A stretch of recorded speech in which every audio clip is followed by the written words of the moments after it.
because of my belief in myself, my beliefs about life, I attracted many abusive men and many menial jobs. And it took a long time before I could begin to turn that around because I had no self-worth. However, in time, things began to change. And I remember at one point, I married in my late 20s, I married a wonderful Englishman. He taught me social skills, and it was a very nice period of my life for about 14 years. And then one day he wanted a divorce. And of course, I was totally devastated because once again, I was saying, I'm not good enough, I can't do it, I can never do it right.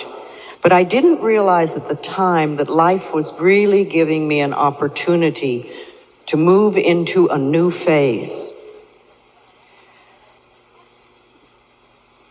And while it was very difficult for me for some time, they say when the student is ready, the teacher appears.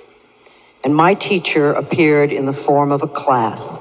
A friend said to me, I'm going to a lecture tonight, would you like to come with me? And I went.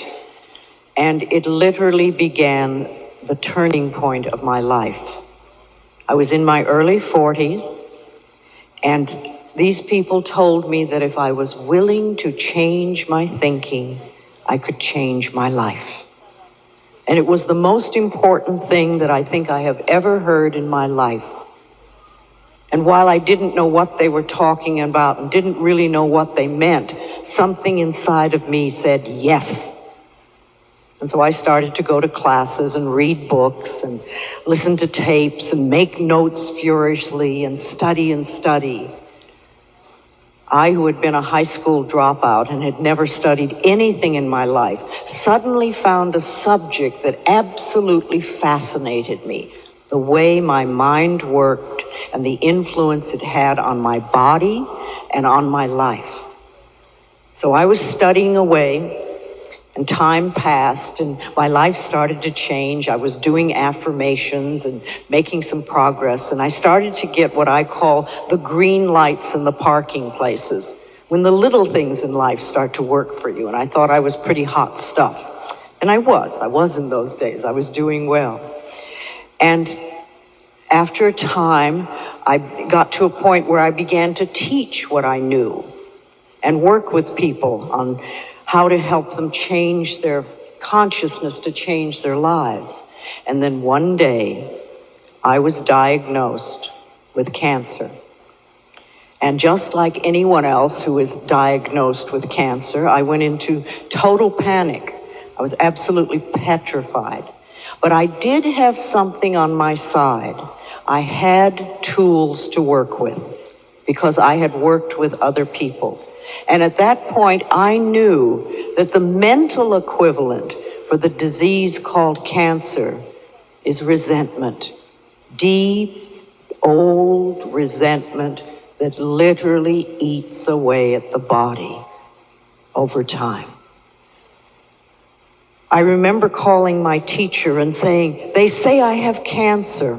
And he said to me, Louise, you cannot have done all the work you've done on yourself to die of cancer. Now let's take a positive approach. And I remember clinging to that statement. And I began to do all the things I could figure out to do to handle this. I knew that if I would have the operation that they said I must have, and I didn't clear the mental pattern that was contributing to this disease, then they'd just keep cutting Louise until there was no more Louise left. You see, I don't believe that doctors don't get it all out. I think that we contribute to a condition in our bodies. We go have an operation, we come back, and we live life in exactly the same way. We don't change our thinking, we don't change our habits, we don't change our attitudes. And of course, the condition comes back. So I remember doing a lot of praying, a lot of affirmations, a lot of visualizations. I used to visualize several times a day, cool, clear water flowing through my body, washing out the diseased cancer cells. I also went to a good nutritionist, and this person helped me detoxify my body, take the negative junk out of my body that I had so unknowingly eaten for so many years. And then I also went to a good therapist and detoxified my mind of the junk thoughts that I had been carrying around for so very long. This was a therapist who was able to help me release the angers and the resentment that had to have been within me from having carried that for so long. But one of the most important things that happened was that I learned about forgiveness from a personal point of view. I realized that my stepfather, who was so abusive, was once born a beautiful, innocent little baby, like all of us. So the story was how to figure out he got from that point of a baby, a beautiful baby, to the place where he would be so abusive.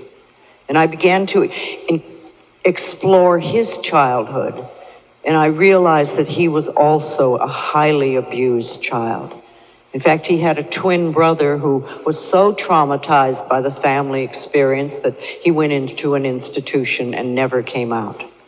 Now, this was not to condone his behavior. It was not to say that what he did was okay, but it was to have some understanding on why and how it could have happened. And as I began to understand, I was able to begin the forgiveness process, which was not for him, but it was for me. It was time to heal my wounds. And in 6 months of absolutely intense concentration and doing everything I could think of the right thing to do, I remember, I know I had more to eat, but it seems that the only thing I can remember is sprouts and pureed asparagus. But I did all these things, and all of them combined. Within 6 months, I was able to get the medical profession to agree with what I already knew, that I no longer had cancer. And this was an extraordinarily powerful experience for me, because I began to realize that if we're willing to do the work, and many of us are not. You know, there are lots of people would rather die than change their diet, and they do. But if we're really willing to do the work, almost anything can be healed. I have spoken since, or many people who have come through cancer have said to me, and I've heard this over and over again, that it was probably the most powerful experience of their life because it gave them the opportunity to change. And by changing, they not only healed their body, but they healed their lives. So this was a very big thing for me. And I went forth, I continued to go forth and to teach and share my experiences with others and help them learn how to release their own traumas. And today, I live a totally different life than I ever have before. My thinking is completely different. Abusive men do not know I exist. I'm no longer sending out those signals. And I rejoice in all that is going on in my life.